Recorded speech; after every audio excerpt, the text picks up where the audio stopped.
Good morning everyone. আশা করি সবাই খুব ভালো আছো, আমিও ভালো আছি। সবাইকে জানাই শুভ নববর্ষ। তো শুভ নববর্ষে আমি বেশি কিছু দেখাবো না, আমি সবসময় আমার রেসিপি দেখাই। আজকে দেখাবো আমার বৌমনির হাতে খাসির মাংস। আমার বৌমনি কেমন করে খাসির মাংস রান্না করে আপনারা দেখতে থাকুন। আমার বৌমনি কিন্তু হেভি খাসির মাংস রান্না করতে পারে, হেভি টেস্ট হয়। তো এখানে কিলো খাসির মাংস আছে? 2 কিলো আছে, আর মেটেটা নিয়ে বোধহয় 250 না 300 আছে। ওই 2 কিলো 300 মাংস আছে খাসির মাংস। আর এখানে হাঁড়ির মধ্যে আমার বৌমনি বিরিয়ানি হাঁড়ির মধ্যে খাসির মাংস রান্না করে। তো হাঁড়ির মধ্যে বড় বড় ধামসা আলু ভাজা হচ্ছে লবণ হলুদ মাখিয়ে। আর এখানে পেঁয়াজ কুচি করা হবে, টমেটো কুচি করা হবে। তারপর আর কি কি মশলা দেয় পরকে পর আপনাদের সঙ্গে শেয়ার করব। দেখতে দেখতে থাকুন।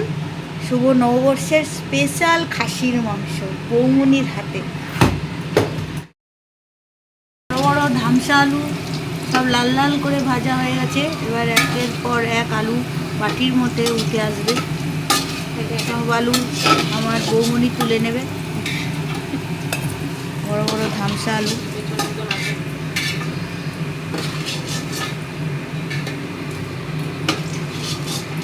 কুচিনাটা চলছে তো একটু আওয়াজ হচ্ছে, আপনারা একটু অ্যাডজাস্ট করে নেবেন। সব আলু ধামসা ধামসা বড় বড় লাল লাল করে ভাজা আলু বাটিতে তুলে নিয়েছে। এবার কড়াইয়ের তেলের মধ্যে দিয়ে দিল 1 চামচ চিনি।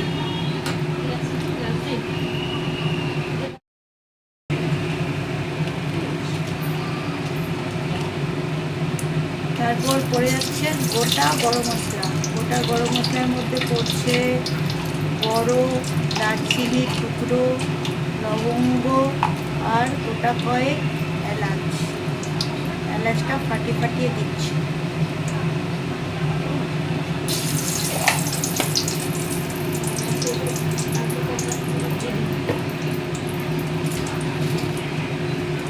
আর দিচ্ছে তেজপাতা।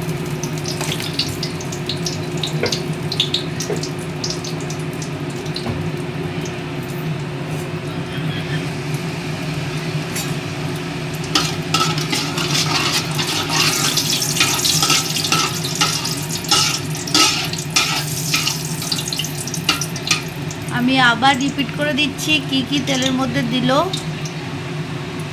প্রথমে দিল তেলের উপরে 1 চামচ চিনি, তারপরে দিল গোটা গরম মশলা। তার মধ্যে গোটা গরম মশলার মধ্যে আছে দারচিনি, লবঙ্গ, এলাচ আর একটা গোটা তেজপাতা দিল। একটু ভাজা ভাজা হয়ে যেতেই, আপনি হাতাটা সরান, ভাজা ভাজা হয়ে যেতেই কুচনো পেঁয়াজ কখানা ছিল, চারটে বড় বড় দেখে পেঁয়াজ কুচিয়ে তেলের ওপর দিয়ে দিল। এবার হাতা দিয়ে ভালো করে ভাজা ভাজা করবে, পেঁয়াজগুলো নাড়বে।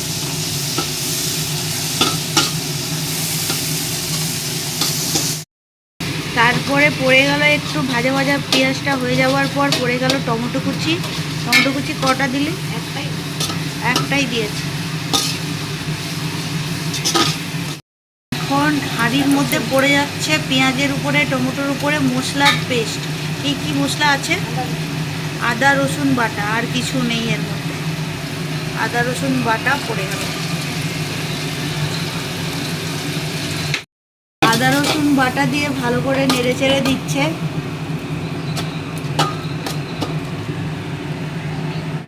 এবার পড়ে যাচ্ছে লবণ। টেস্ট অনুযায়ী লবণ দিয়ে দেবেন আপনারাও। আমার বৌমনি লবণ দিয়ে দিচ্ছে টেস্ট অনুযায়ী। হলুদ গুঁড়ো পড়ছে।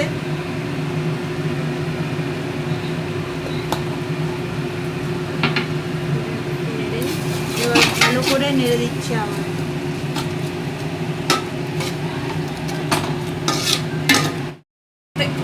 এবার ঢেলে দিল খাসির মাংস। মশলার উপরে খাসির মাংস ঢেলে দিল। তারপর ভালো করে নাড়া হচ্ছে, ভালো করে। গায়ে যত জোর আছে জোর লাগিয়ে নাড়া হচ্ছে, তাহলেই তো মাংসের টেস্ট হবে না। এরকম আমার বৌমনি গায়ের জোর লাগিয়ে রান্না করে খাসির মাংস, তাই জন্য দুর্দান্ত টেস্ট হয়।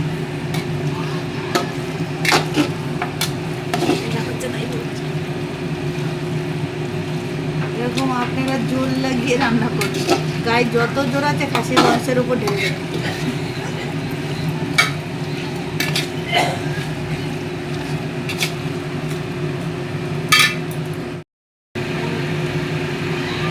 এবার দিয়ে দিচ্ছে ঝাল লঙ্কার গুঁড়ো, এটা কাশ্মীরি নয় তো, এটা ঝাল লঙ্কার গুঁড়ো।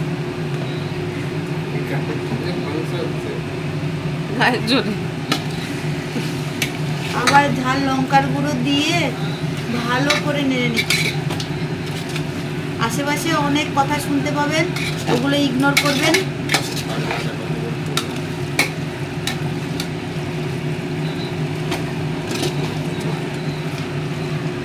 ধাপে ধাপে মশলা পড়ছে, কিন্তু সব একসাথে মশলা পড়ছে না, ধাপে ধাপে ধাপে ধাপে মশলা দিচ্ছে আর নাড়ছে। এবার পড়ে যাচ্ছে জল, যাতে মশলাটা পুড়ে না যায়। গুঁড়ো মশলা অ্যাড করা হয়েছে তো, যাতে মশলাটা পুড়ে না যায়, তাই জন্য আমার বৌমনি একটু জল দিয়ে দিল।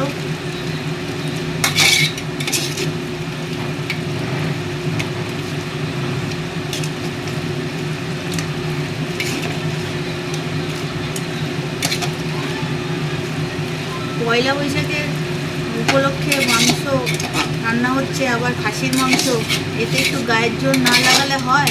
তাহলে কি করে দাঁতের জোর দিয়ে মাংসটা খাবো বলুন?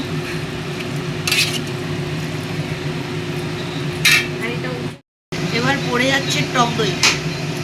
টক দইটা আমার বৌমনি ভুলে গেছিল, মাংসের সঙ্গে আগে ম্যারিনেট করে রাখলে ভালো হতো। সব ঠিক আছে, পরেই দিচ্ছে। আপনারা চাইলে আগে মাংসের সঙ্গে বাকি রেখে দেখতে পারেন, আমার বৌমনি পরে দিল। তারপর পড়ে যাচ্ছে কাশ্মীরি লঙ্কার গুঁড়ো, একটু লাল লাল করার জন্য।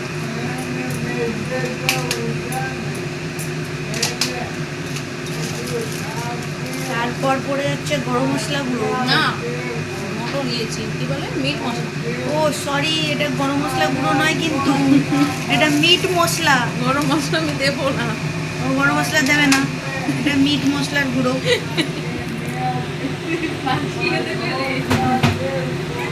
আমি তো ঠিক জানি না, বৌমনি বলছে না মুখে কি কি দিচ্ছে, আমি আন্দাজ করে বলছি। তো ওটা খবর অর্জনা করে দেবেন, ওটা গরম মশলার গুঁড়ো ছিল না, মিট মশলার গুঁড়ো ছিল। তো আবার ভালো করে গায়ে জোর দিয়ে মাংসটা নাড়া হচ্ছে।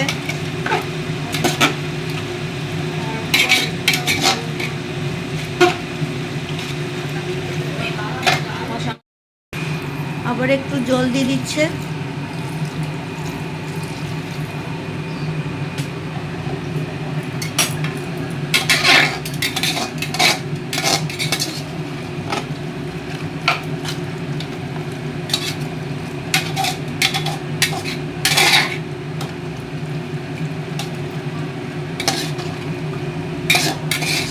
জল দিয়ে ভালো করে কিন্তু নাড়াচাড়া করছে।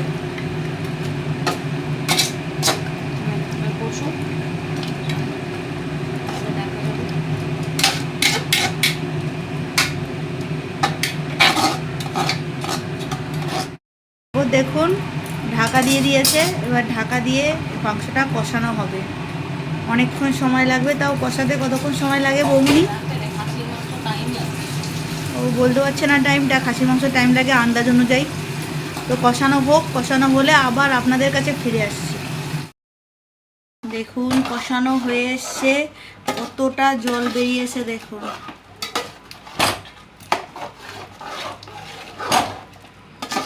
আর যা সেন্ট বেরিয়েছে না, ওটা দিয়ে এবার আর ভাজা আলু পড়ে যাচ্ছে, ধামসা ধামসা আলু, লাল লাল ভাজা। ও অনেকটাই হয়ে এসছে হ্যাঁ মাংস। এবার একটু জল দিয়ে সেদ্ধ করে দেখুন মাংসতে কিন্তু এক ফোঁটা এখনো পর্যন্ত জল দেওয়া হয়নি, কতটা জল বেরিয়েছে দেখুন। এরপরও একটু গরম জল দেওয়া হবে, একটু ঝোল ঝোল পাতলা ঝোল ঝোল টাইপের হবে, কারণ আমরা খাসির মাংস একটু পাতলা ঝোল ঝোল টাইপের খাই, হেভি লাগে বেশ। যে গরম জল পড়ে যাচ্ছে, আপনারা সব সময় গরম জলই ইউজ করবেন। আর আপনারা ভালো মতো জানেন, সবাই ভালো রান্না করতে জানেন, না জানার কিছু নয়। তো আমি তবুও বলে দিচ্ছি। তো আর জল দিবি না, আর জল দেওয়া হবে না, এটাই আবার ঢাকা চাপা দিয়ে ফোটানো হবে। তারপর লাস্ট ফিনিশিং আপনাদেরকে দেখাবো। দেখুন মাংস একদম রেডি। তো এবার খাওয়ার পালা, খেয়ে বলতে হবে যে কেমন খেতে হয়েছে।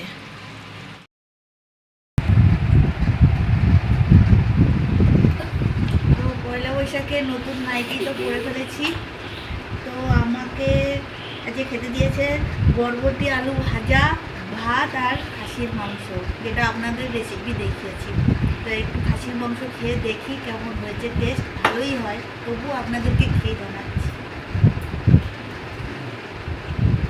সেদ্ধ হয়ে গেছে দেখুন, ভালো হয়েছে, খুব সুন্দর হয়েছে। তো ভালো লাগলে আমার চ্যানেলটাকে অবশ্যই আপনারা লাইক করবেন, আর ফ্রেন্ডস ফ্যামিলির সঙ্গে বেশি বেশি করে শেয়ার করবেন, আর সাবস্ক্রাইব করবেন। সবাইকে টাটা।